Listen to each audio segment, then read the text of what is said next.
जिमल की शादी की तारीख लेने के लिए। 3 वक्त की रोटी मिल रही है, छत मिल रहा है, कपड़े मिल रहे हैं, इज्जत के साथ इस घर में बैठे ये निकलवाएगी, इसकी हरकतें निकलवाएंगी।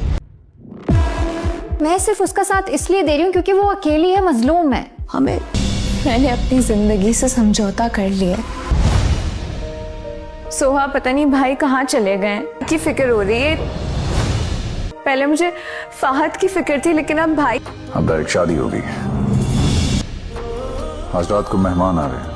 नाज़रीन, आप देखेंगे कि जब ज़ाविया सोहा को बताएगा कि आज रात को कुछ मेहमान आ रहे हैं और तुम जानती हो कि जीमल की बात पक्की करनी है, उस पर सोहा परेशान हो जाएगी और उसके चेहरे पर ये चीज़ देखकर वो जान चुका है कि ये इस बात से परेशान है। वहाँ से आप देखेंगे कि सोहा गुस्से में चली जाती है, क्योंकि वो ये नहीं चाहती कि जिमल की शादी यान से हो, बल्कि वो यही चाहती है कि जिमल की ज़िंदगी में फ़ाद जैसा लड़का हो, क्योंकि फ़ाद से वो बहुत ही मोहब्बत करती है। इधर आप देखेंगे कि ये सारी बातें सुन रही होती है वर्दा, और वो जाती है जब घर में तो अपनी माँ को कहती है कि इस लड़की को समझाओ, हमें 3 टाइम की रोटी, सर छुपाने के लिए छत और अच्छे कपड़े और सब कुछ मिल रहा है, लेकिन इसकी हरकतों की वजह से ये लोग हमें इधर से निकाल देंगे और इसे पूछो फिर हम कहाँ जाएंगे। इधर आप देखेंगे कि सोहा की सास से कहती है कि बेटा तुम इन मामलात में मत पड़ो। तब वो आगे से कहती है कि मैं सिर्फ़ और सिर्फ जिमल की मदद कर रही हूँ, क्योंकि वो अकेली है और उसका